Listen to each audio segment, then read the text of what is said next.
This is the eLearn podcast. If you're passionate about the future of learning, you're in the right place. The expert guests on this show provide insights into the latest strategies, practices, and technologies for creating killer online learning outcomes. My name's Ladek, and I'm your host from OpenLMS. The eLearn podcast is sponsored by eLearn Magazine, your go-to resource for all things online learning. Click-by-click how-to articles, the latest in edtech, spotlight on successful outcomes and trends in the marketplace. Subscribe today and never miss a post at elearnmagazine.com. And OpenLMS, a company leveraging open source software to deliver effective, customized, and engaging learning experiences for schools, universities, companies, and governments around the world since 2005. Learn more at openlms.net. Hello, everyone. Welcome to the eLearn podcast. It's great to see you again here on another Tuesday. Although I'm remiss now because, what I realized is that for the longest time, we've been 1 o'clock Eastern, but Mexico, where I sit, has stopped daylight savings time. And so now we're at 2 p.m. Eastern just because all my guests are scheduled for the next 3 months or 4 months at the same time. So welcome to everyone. Again, my name is Ladek. I'm with a company called OpenLMS, as you can see. And I'm very, very excited to have my guest here today, David Livingston of Kaiser Permanente. David, how are you today? Fine, Mike. How are you? I am wonderful. Tell us, I know that you probably don't have a grand piano in your office or living room with you. What part of the universe do you actually sit in? I actually live in Palm Springs, California. Oh, okay. Fantastic. All right. Well, I hope that as we're talking now that the weather is good for you and not so horrid. It's getting better. We've had a really rough winter. For us to be in the 50-degree weather for months is odd, but we're approaching 70 right now, so it's pretty good. Fantastic. David, you are the Executive Director of Health Plan Workforce Development at Kaiser. I like to give everybody the opportunity rather than, reading a bio to sort of tell us about yourself. Where'd you come from? What do you do right now? Like, how would you like to position yourself? That's great. So my background, I'm originally from the East Coast. I moved out to California about 10 years ago to join Kaiser. But my background is in marketing, sales management, and learning and development. Prior to coming to Kaiser, I had many jobs at the Xerox Corporation, and my last 10 years at Xerox was leading learning and development for sales for Xerox. And so in 2012, I graduated from Capella University with a PhD in education in the specific area of training and performance improvement, and was recruited by Kaiser to come out and lead their learning and development organization for sales in California. Okay, fantastic. Wow, this is so cool. Xerox to Kaiser. Yeah. We're here specifically today to talk about chatbots, which obviously is a little more prescient today than when you and I scheduled this conversation a little while ago, now with the advent of ChatGPT and whatnot. Yes. Let's set the stage for us. Why were chatbots a thing that, as you took over your role there at Kaiser, that you wanted to consider, and specifically, we had talked about in workforce development. So set the stage for us. So what we were looking at was how do we improve create a reinforcement strategy.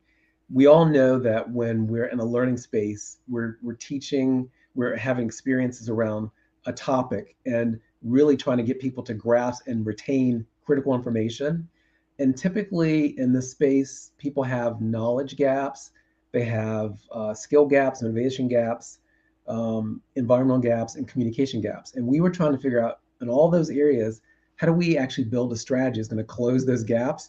And so we were looking for a technology and a tool and a consistent methodology would help us to reduce the gaps that we identified around reinforcing knowledge, skills, and behaviors. And can you give me I'm trying to sense the scale of the problem. Like, how many people are you trying to engage with? Like, are we talking thousands, hundreds of thousands? Sure. Is it across all aspects of the company from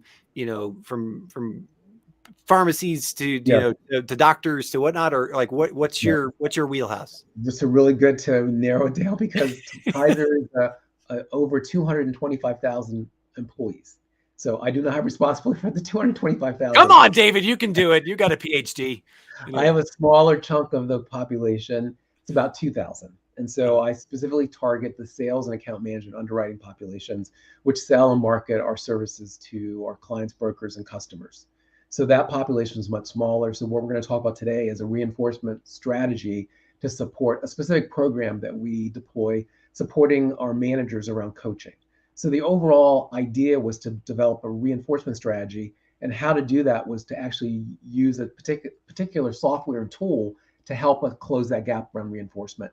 You know, and everyone on this call will know that the biggest issue we have around any knowledge acquisition is that 87%, and this is research done by the Gartner Group, 87% what's learned, you actually lose it within the first 30 days. So you only retain 13% of what you actually learn if it's not reinforced. So that's a huge loss gap. Think about you investing in something, and after 30 days, someone only retaining 13% of it.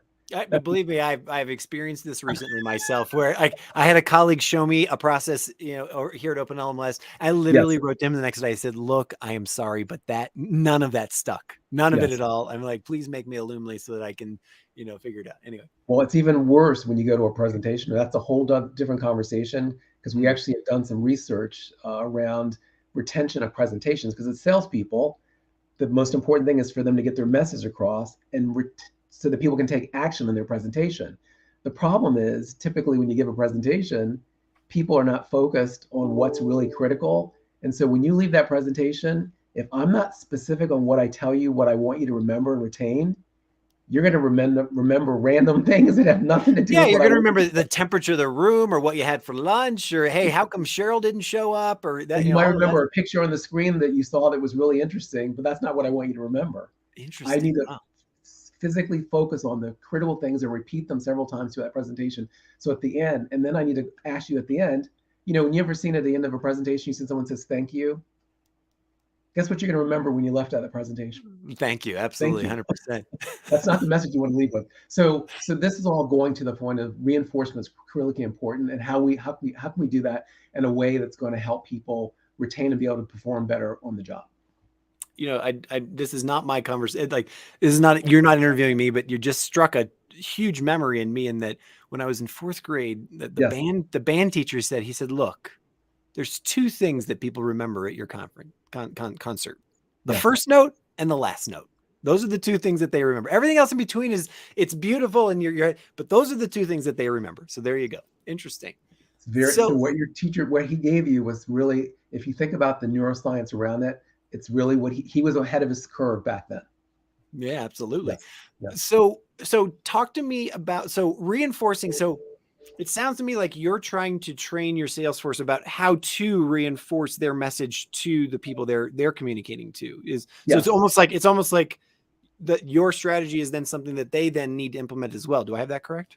Yeah. So the strategy was really around 5 areas. Number one, we wanted to be able to reinforce the content we were actually delivering to them, because reinforcing the content means they're going to have access to that information when they need it, when they're out in front of their sales audience. We also wanted to create a culture of continuous learning, so that people realize that you don't just come to an event and that's it. There's a constant cycle of learning. Then we also wanted to ensure that in our strategy, we designed something that was going to be engaging and personalized. Because the more personalized something is, the more it's towards me versus general. Right. I'm going to have more allegiance to that. We want to also automate the process, so that something we couldn't do, we're all working with less people and less resources. So we want to have something automated. And lastly, we want to be able to collect data about this process. And so when we built the strategy, that's what we were looking for. And that's what we were trying to drive towards in our process. Okay. So take me through, I guess once you've created the strategy, what's the next step? Like, did you immediately go out and find a tool? Was this something that you built bespoke in-house? Did you call a meeting of 1,000 sales professionals and be like, "Hey, guess what? Things are changing at Kaiser." Like, what did you do? It's so funny, because I attend many conferences throughout the year, and I'm always looking for, how can I improve the workflow, the work process, the stickiness of whatever we do in learning. And I happened to attend a conference. My organization is a member of the International Society for Performance Improvement. They host a yearly conference, ISPI. And at this particular conference, I went through a series of workshops. And one of the workshops was on the use of chatbots in learning. And it light blew my bulb went off, or what?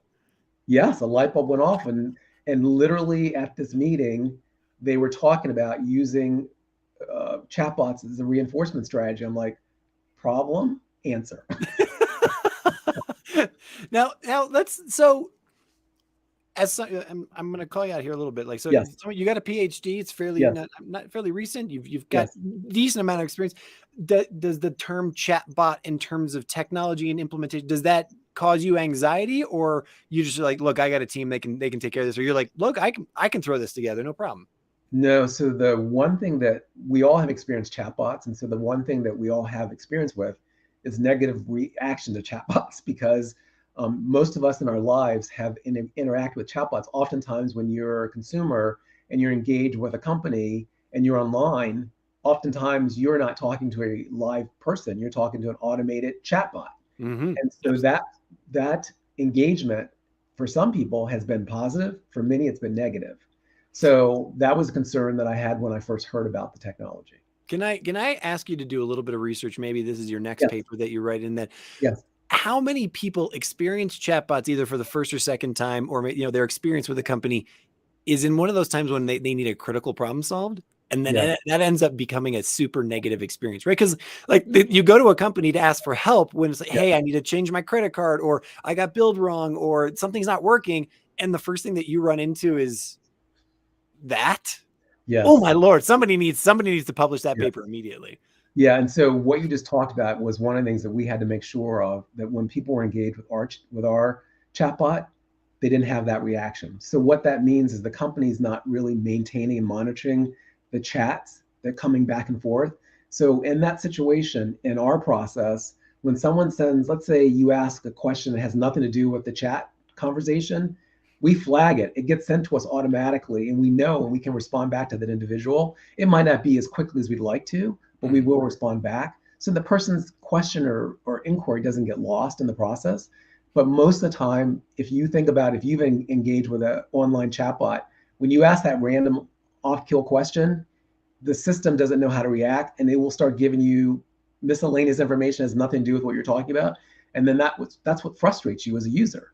So the process we have will enable that person to still send that question through. They will still assume. In fact, when I tell you about how people interact with our chatbots, they often think it's me, because I'm actually the voice of the chatbot. Oh, and so you'll see as I talk further, we'll talk about how people respond to the chatbots. So just to make sure that we're all on the same page going forward here, who are the people who are interacting? Is this an internal system? So your sales team that you're working with, this is an internal system that they're chatting with, yeah? Yes, so it's all internal to our employees at Kaiser. And so the example I'm going to share with you today is really specifically around managers who are involved in a specific program that we deliver.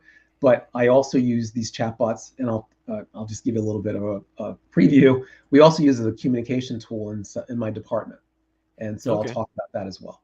Okay. So take us there. So like, what's it look like? What's the technology? I mean, if you can reveal that, if it's bespoke, or if it's an actual tool. And so it is a tool, and I don't want to reinforce that particular company. There are many chatbots that are available to everyone out there, but we use one that is fairly simple to use, fairly simple as a user, as well as us programming.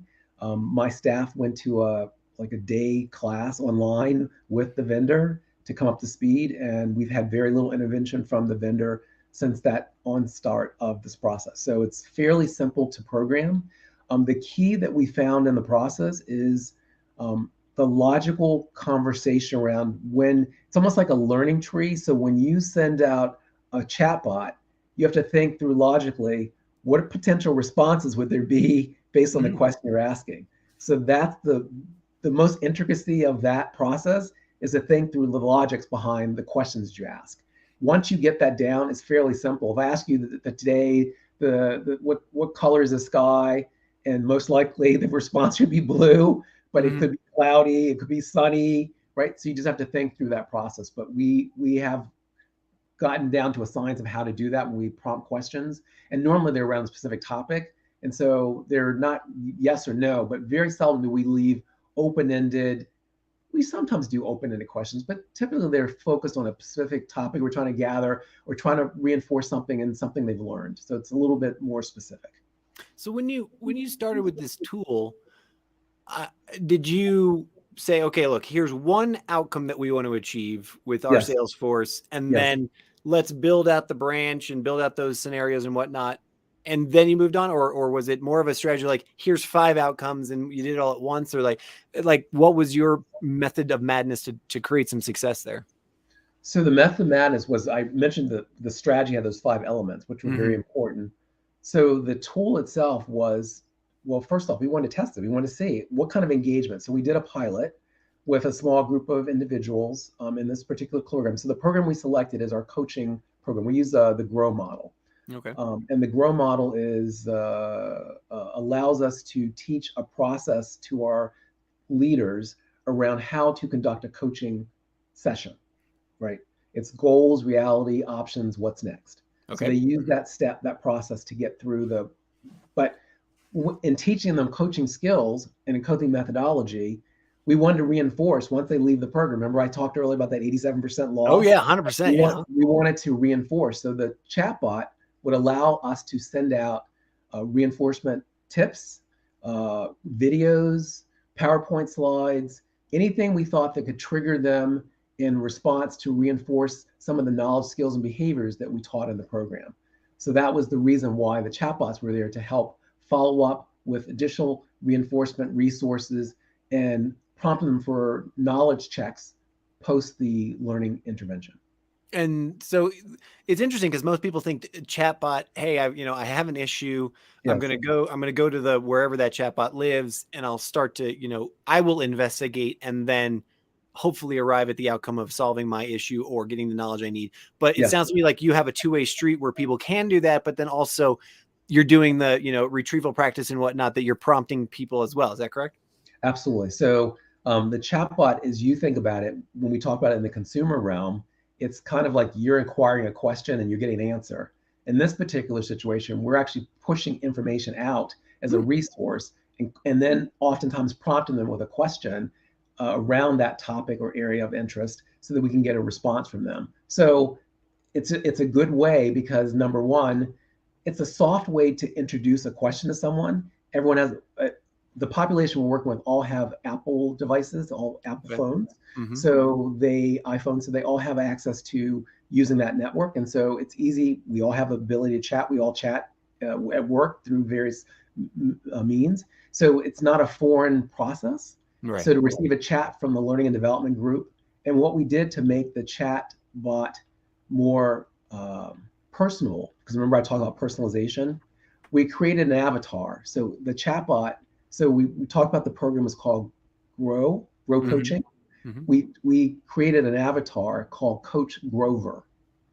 So Please tell me he's blue. Please tell me he's blue. He's not blue. He's a bit emoji that is attached to every chatbot we send out around this program.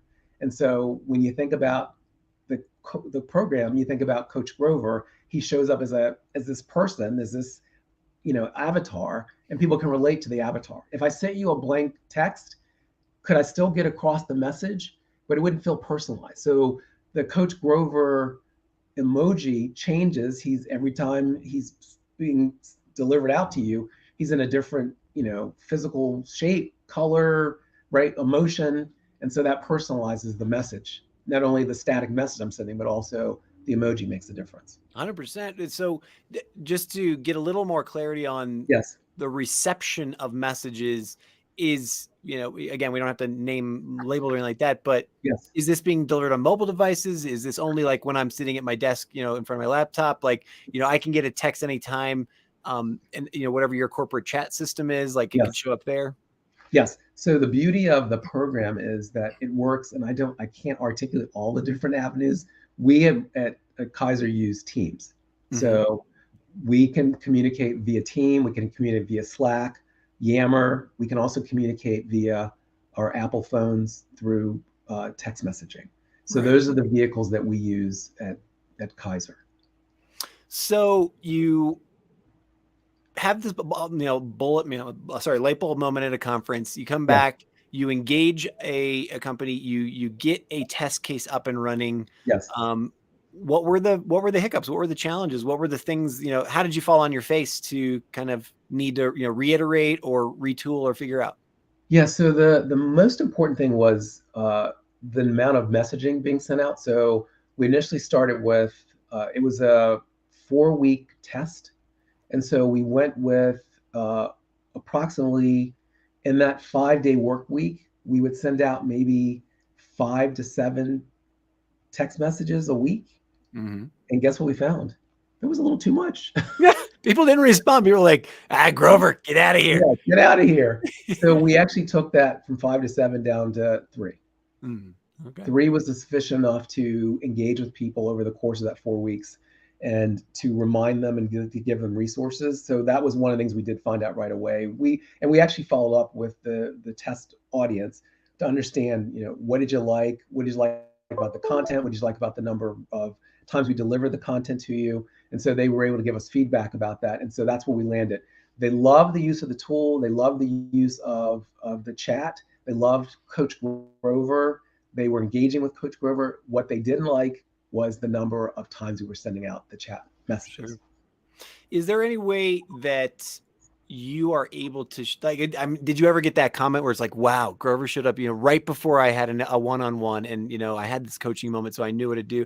Like, is there a way that you could be predictive about that or know when these types of, when coaching moments are about to happen in this particular scenario? Or no, there's no way for us to predict that situation. What we try to do is provide them with access to resources. So if they're getting in a coaching situation and they need to gain either access to a video of just remembering the particular, how did they use the grow process, they can have access to that. So we do provide through the Coach Grover and the chatbot access to those resources, but I couldn't be in the moment because I would know how to respond to them. Unless, I guess we could set it up if they wanted to send a note to Coach Grover in the moment, but that would take a lot of planning. Yeah, sure, of course. Yes. Well, or I'm just, of course, I'm just thinking out loud where they prompt you or saying, hey, look, I'm about to do, I'm about to have one of these moments. Can you give me, bullet point ABC or something like that? I don't know. Yeah. So we talked earlier about the automation of this process. So what we do in essence is we set these up well in advance, and then they're sent out. They're generated automatically. So there's not a person that's involved. Once we set it up, it's all done right through automation. So what you're asking for is human intervention, and that would take resources. And sometimes we don't have the resources to do that. So if we had resources that could actually man that could be possible. Interesting. I believe those resources are called ChatGPT, just so you know. Anyway, but it's coming for you. Yes. So as you went through your 4-week test and then you got back some feedback and it seemed like you got kind of a green light. How do you scale this? Is this just like, wow, okay, a few tweaks, fewer messages, and then boom, it's, rather than 5 managers, you're going to 100 managers? Really nice question. Yeah, so really nice question. So what we did is actually we've scaled Coach Grover. So now there are programs that have a similar reinforcement strategy with different avatars associated with those programs. But we've been able to use our foundational knowledge from the Coach Grover chatbot to expand it to other areas. And in fact, one of the areas we expanded during COVID, it was really important for me to drive better collaboration among my staff. And because we used to be in a building working together, now we're all virtual. We had to figure out, well, how do we connect in a better way? So how do we make sure that people are getting the right resources around self-care?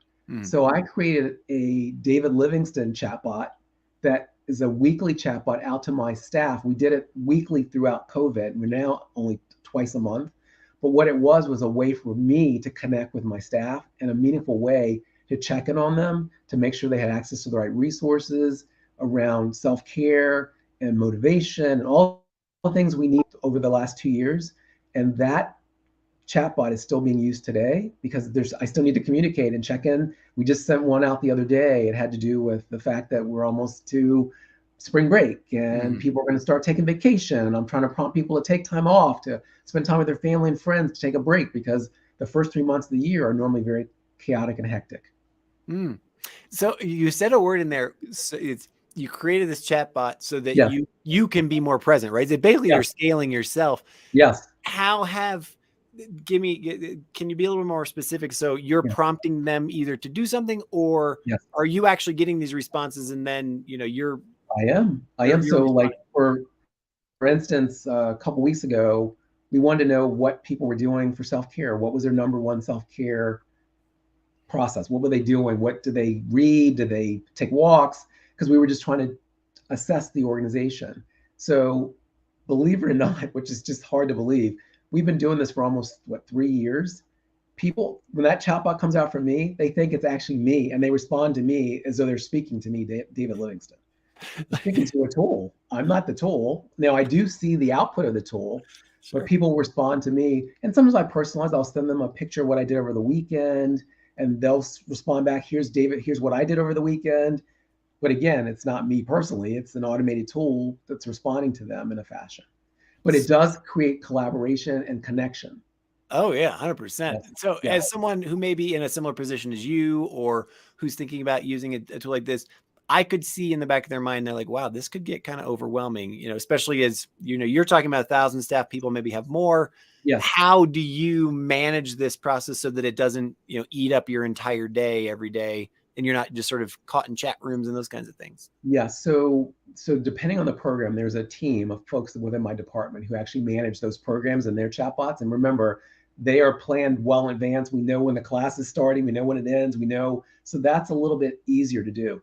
The ones that I actually deploy, we meet on like every couple weeks to kind of plan out, because these have to be timely. We can't do them like the class. We can actually set them up well in advance, months in advance, because it's the same class, the same material. But with my topics, it's got to be relevant, because can you imagine getting some message from me that has nothing to do with this month? Sure. You would be like, that's, I'm going to delete that chat, right? I'm not going to engage with it. So mine have to be much more timely. So there is a little bit of planning and execution that goes on with my staff as we work on this, but it's maybe we might spend 30 or 40 minutes twice a month. So it's not a huge investment. Now my staff has to go out and do some research around the topic area, pulling those things together. But for me personally, it's maybe an hour a month. Okay, fantastic. Yes. So as you have, we've realized success around this, it sounds like that you're getting good feedback and also achieving the outcomes you want to achieve. What's the future hold? What's the 6 to 12 months? Is there more chatbots coming, or are you doubling down on this, or what? Well, the thing that you mentioned earlier, and I didn't share with you the results. We talked a little bit about how the pilot felt about the program, but we also do something. We use a net promoter, and so net promoter actually speaks to, would someone refer this tool to someone else? And so anything over 50% is amazing. So for Coach Grover, the numbers were 70%. So outstanding. It means that people felt it was a really good use of their time and engagement. It also received a 4.9 out of 5 in terms of star rating. So really good response from the population engaged about it. So what that prompted us to do is, number one, we're continuing looking for avenues to reinforce. So we have many tools we use for reinforcement. Chatbots are one of them. So as I mentioned earlier, we started with the one for Coach Grover, but now there are 5 additional. So we're always seeking for opportunities to expand the use of the chatbots within the learning space. Fantastic. David Livingston, you are, oh boy, I almost completely screwed up your title there. You're the Executive Director of Health Plan Workforce Development at the Kaiser Foundation Health Plan, which is Kaiser Permanente to most people. Yes. I can't thank you enough for taking time out of what I'm sure is an incredibly busy day to speak with me today about chatbots and how you've done it. Is there, if somebody wanted to reach out, ask you a question, or, pick your brain about how you did this and how they could do it, how should they reach out to you? So they can email me. My email is david.t.livingston@kp, Kaiser Permanente, chatbot.org. Fantastic. Thank you again, David. I really appreciate your time, and I wish you a wonderful day. You too. Thanks again.